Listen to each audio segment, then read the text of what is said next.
Let's discuss 3 actions that you can take over the summer to prepare you for success for the rest of the year.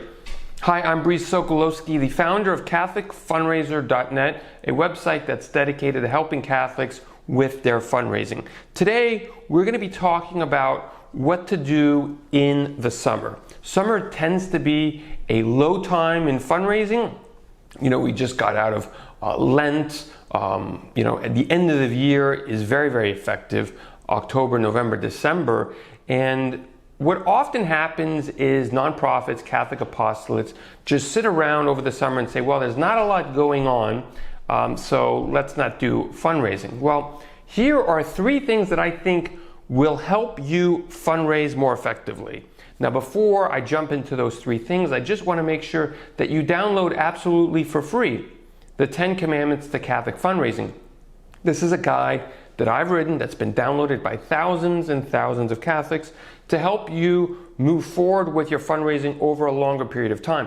I'm going to give you great tips today in the podcast, in the vlog, but also I want you to be prepared for the long term. So make sure that you download the 10 Commandments to Catholic Fundraising. It's absolutely free.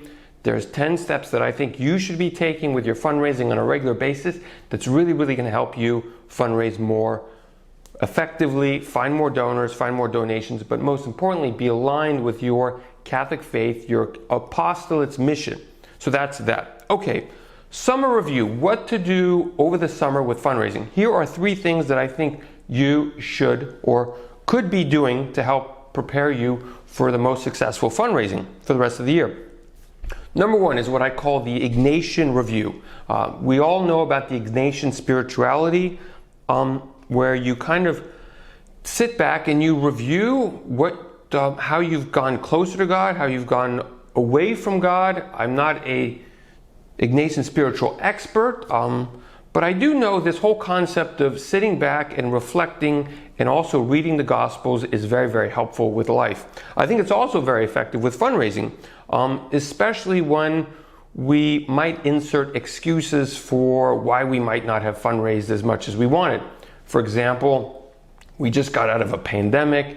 There is a lot of frustration, anxiety in the world today, and we could easily say, well, all of this stuff is happening. It's going to negatively impact my fundraising. It's negatively impacting everyone's fundraising, and you take that for an excuse because, well, in reality, a lot of apostolates are not being negatively impacted by everything that's going on. So if you're saying, well, it's out of my hands, all this stuff that's happening, I can't really fundraise. My event was canceled. I couldn't stop that from happening, so I just can't do it. Well, those are excuses.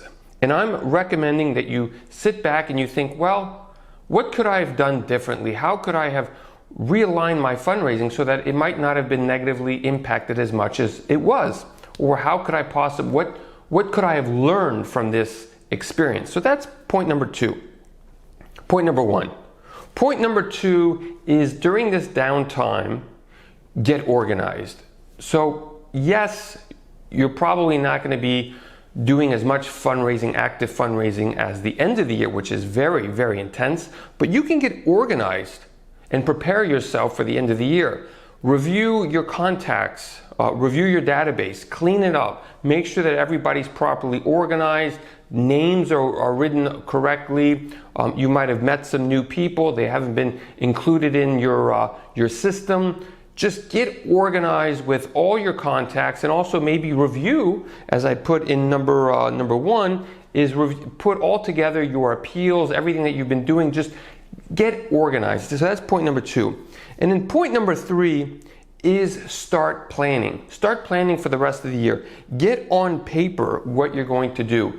I believe St. Thomas Aquinas is known for saying the hand is the conduit of the mind. He was big, obviously, on writing. He wrote a whole lot. So you've got to write what it is that you're going to do, because writing helps clear up what you're going to do and how you're going to accomplish it. If you're just going to say, hey, well, it's not the end of the year yet, we're going to be doing some type of end of year campaign, my question to you is, well, is doing one campaign over the next 6 months really going to get you to where you want to be? What are other things that you can do? How could you most effectively fundraise? So break it down into months, break it down into weeks if you can, and try and figure out how are we going to be fundraising over the rest of the year to make sure that we achieve what it is that we want to achieve with fundraising, so that way it can help us with our apostolates mission.